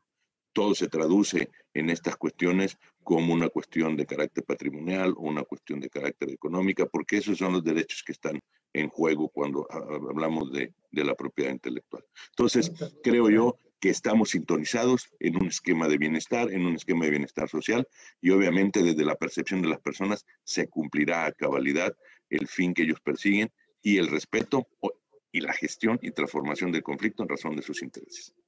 Gracias, Rafael. Al contrario, gracias a ti, Francisco. Indudablemente esto da satisfacción, beneficio, y es importante precisamente para una estabilidad emocional de los intervinientes, ¿verdad?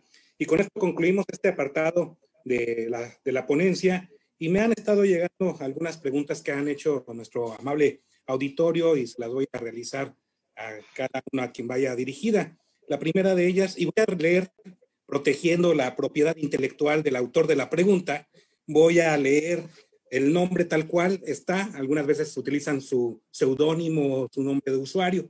La primera de ellas es de Casi Pérez y le hace una pregunta a Olga. Cuando un convenio es celebrado ante un mediador certificado por un tribunal, certificado por el Tribunal Superior de Justicia, ¿cuándo sería título ejecutivo y cuándo sería cosa juzgada?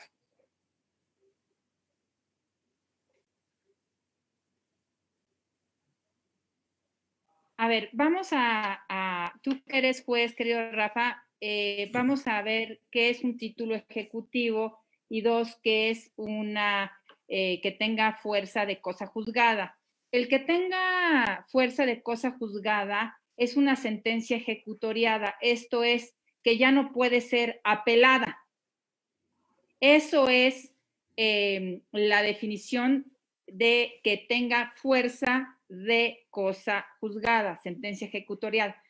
Y por otro lado, ¿qué es un título ejecutivo que trae aparejada ejecución? Se presenta el título ejecutivo y se embarga preventivamente.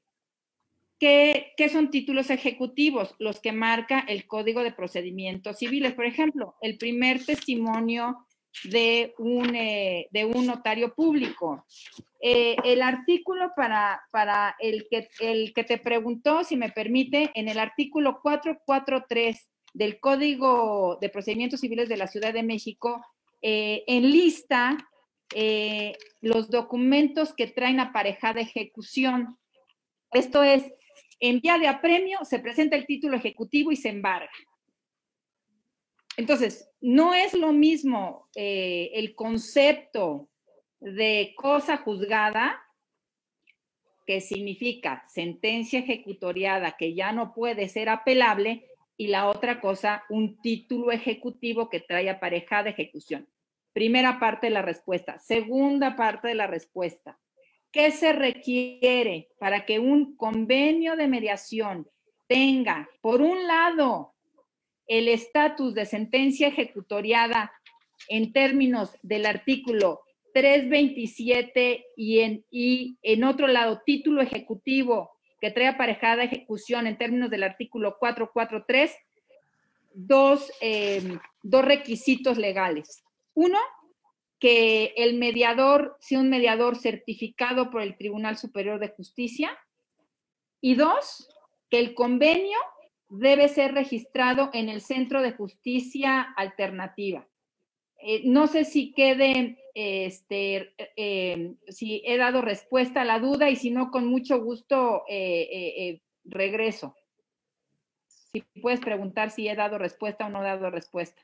Gracias, ahora bien, sí, ahora bien, y para el que me ha hecho la pregunta en Monterrey, ¿no?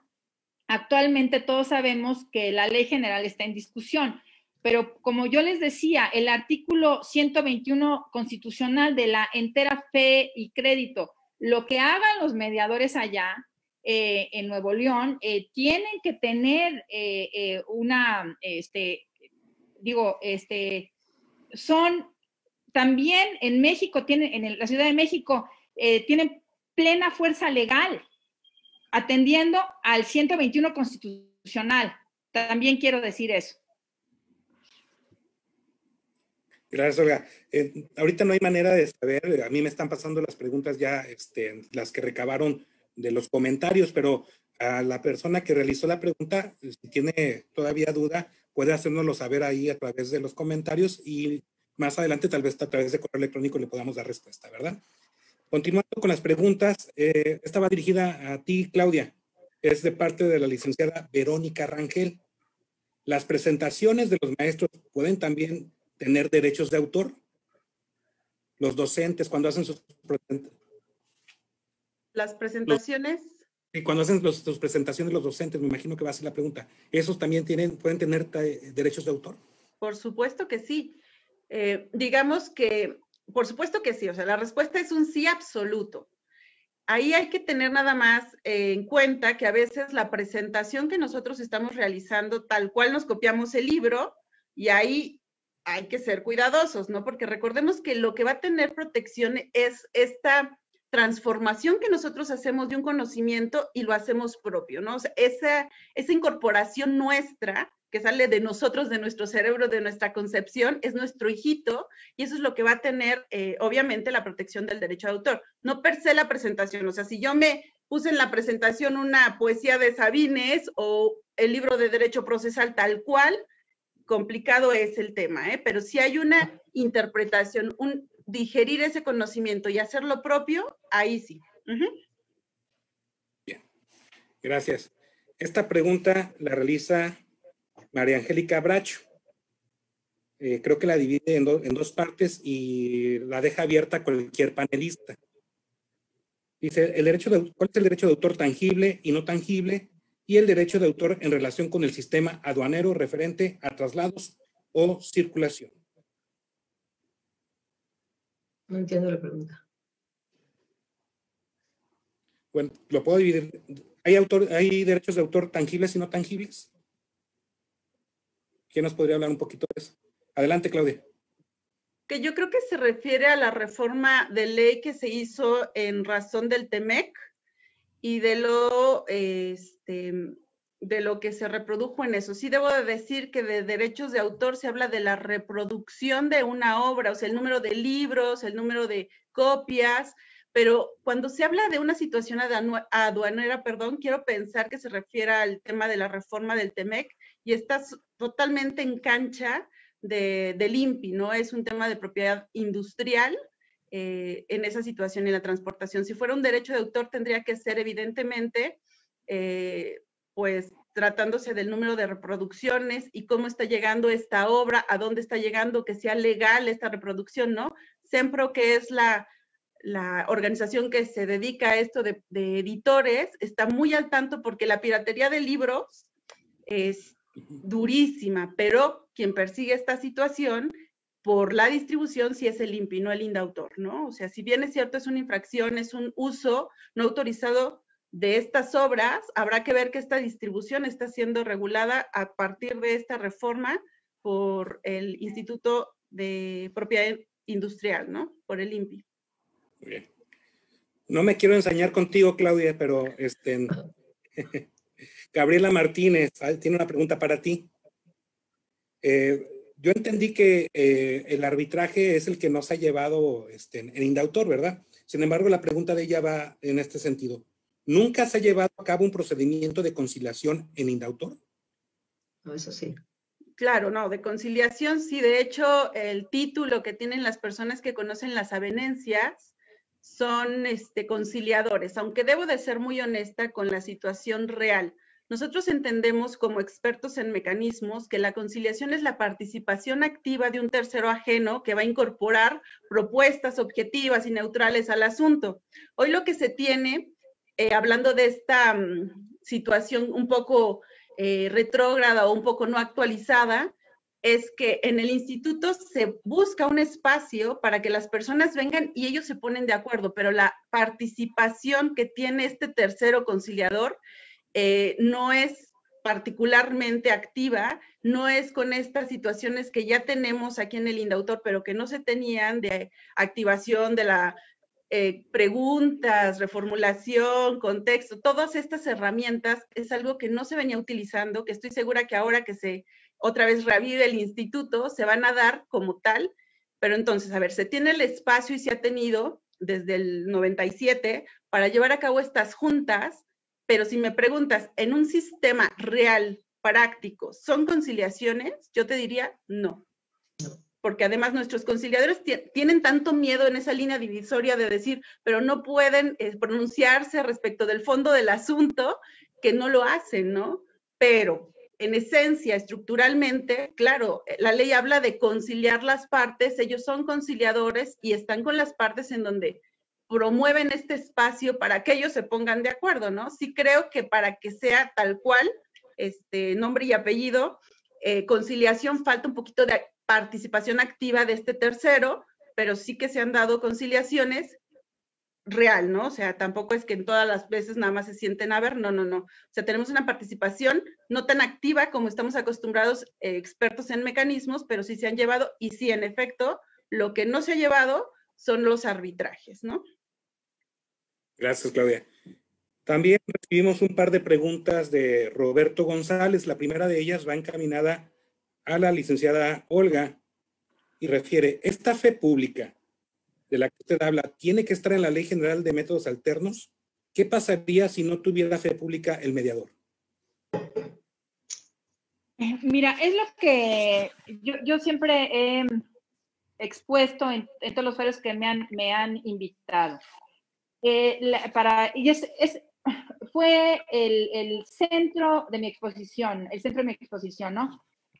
La fe pública únicamente puede ser otorgada por el Estado. Primer punto, únicamente puede ser otorgada por el Estado. 2, esta fe pública implica que la sociedad reconozca como cierto el acto pasado ante un fedatario. Es la fe pública. Entonces, punto número 2. Entonces, 1, la fe pública es otorgada por el Estado. 2, los actos jurídicos pasados ante la fe de un fedatario se tienen como ciertos, como prueba plena. El artículo 327 del Código de Procedimientos Civiles de la Ciudad de México son documentos públicos y ya menciona todos los pasos ante los fedatarios, sean notarios, sean mediadores, etcétera. Punto número 3. Mi punto de vista es que, y perdón si aquí, no, un mediador internacional que no esté certificado por el Estado mexicano para tener fe pública, no pueden tener los convenios celebrados ante su fe, sentencia ejecutoriada. Esto es que no puede ser apelable o que es un título ejecutivo. Y les puse el ejemplo gravísimo, hipotético, de una empresa de otro país que esté en conflicto con la empresa mexicana y que el mediador sea de otro país. La justicia, la potestad de la justicia la tiene que tener el Estado mexicano. Punto. Entonces, respondiendo, ojalá que en esta ley general no se pierda de vista que la potestad tiene que ser del Estado mexicano para dotar de fe a los mediadores, con los requisitos que imponga la propia ley. Yo no sé, en la Ciudad de México el requisito es pasar una serie de exámenes cada 3 años, en la Ciudad de México. El mediador tiene que ser recertificado cada 3 años, pasando unos cursos, unos exámenes, etcétera. Si es así, se le renueva la certificación como mediador con fe pública. Gracias. Gracias a ti, Olga. Nuevamente contigo, Claudia. Igual Roberto González. ¿Qué conflictos se pueden mediar en Indautor? ¿Y se podría hacer en Nuevo León o solamente en México?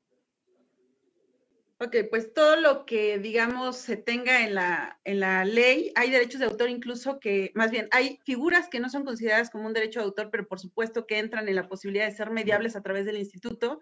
Es el caso, por ejemplo, del uso de las reservas de nombres, ¿no? O sea, todos los periódicos, el Sol de Hidalgo, el programa, la revista, todos estos nombres están registrados de alguna manera con un uso exclusivo para que nadie más los pueda utilizar. Entonces, si alguien hace uso de esto, que aclaro, no es particularmente un derecho de autor, pero sí es algo que protege el instituto y que es materia de derechos de autor, y también son asuntos muy comunes, en donde mi nombre de mi libro, pues es mi nombre, mi programa se llama Hoy y ninguno otro puede generar confusión en el público en eso.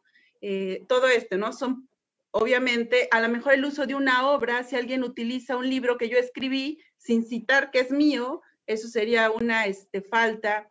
Alguien reproduce un video que yo hice, miren, incluso es que es muy sensible, por eso les decía que estamos tan inmersos en esto que no lo vemos. Si yo me saco una selfie y lo publico en mi muro de Facebook, eso tiene mi derecho de autor.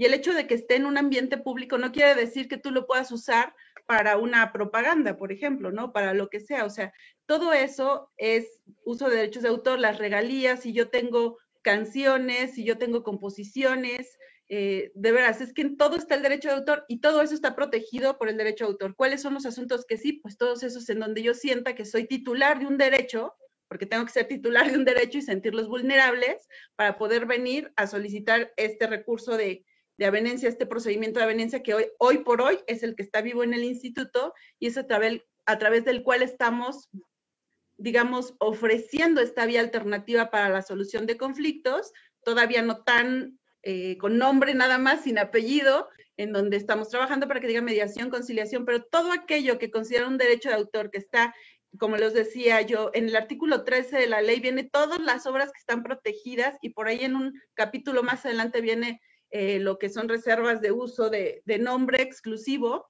y cuando ustedes vean que es que esto es algo de sentido común, ¿no? Es mío, ¿por qué es tuyo? Pues porque yo lo hice. Si te lo violaron, ven al Indautor, ¿no? Es tan sencillo por una parte, pero tan complejo por el otro. Pero bueno, la parte compleja, déjenoslo a nosotros, y la parte sublime, sencilla, que es la de la creación, que tú sepas que es tuyo, pues eso lo podemos atender a través de esta situación. Lo único que, insisto, no puede ser, son los derechos que no son disponibles, que no son transferibles, que estamos hablando de los derechos morales, que ya lo comentamos en su oportunidad, ¿no? Gracias, Claudia. Gracias. Y con esto concluimos. Se ha agotado el tiempo. Agradezco infinitamente a nuestros panelistas por su valiosa participación dentro de este panel. También agradezco al amable auditorio que nos hizo el favor de acompañarnos virtualmente en el mismo, y agradezco también a Marta Laura, al magistrado presidente del Consejo de la Judicatura, a los señores consejeros, esta oportunidad para moderar esta mesa. Un honor haber estado con los panelistas. Muchas gracias también por su confianza. Gracias. Y que tengan una excelente tarde todas las personas que nos acompañaron. Muchas gracias. Adelante, Toñita. Muchas gracias, maestro Rafael. Muchas gracias a nuestros panelistas, a nuestro moderador, por haber participado en este último de los eventos que hemos compartido a través de Facebook Live en la Semana de la Mediación en su emisión 2020. En nombre y representación de nuestro magistrado presidente del Honorable Tribunal Superior de Justicia y del Consejo de la Judicatura, un agradecimiento muy especial por haber aceptado esta invitación y colaborar en esta Semana de la Mediación. Infinitamente agradecidos, y pues en nombre también de la maestra Marta Laura Garza Estrada, en su oportunidad se les hará llegar de manera electrónica su reconocimiento por la participación en este panel.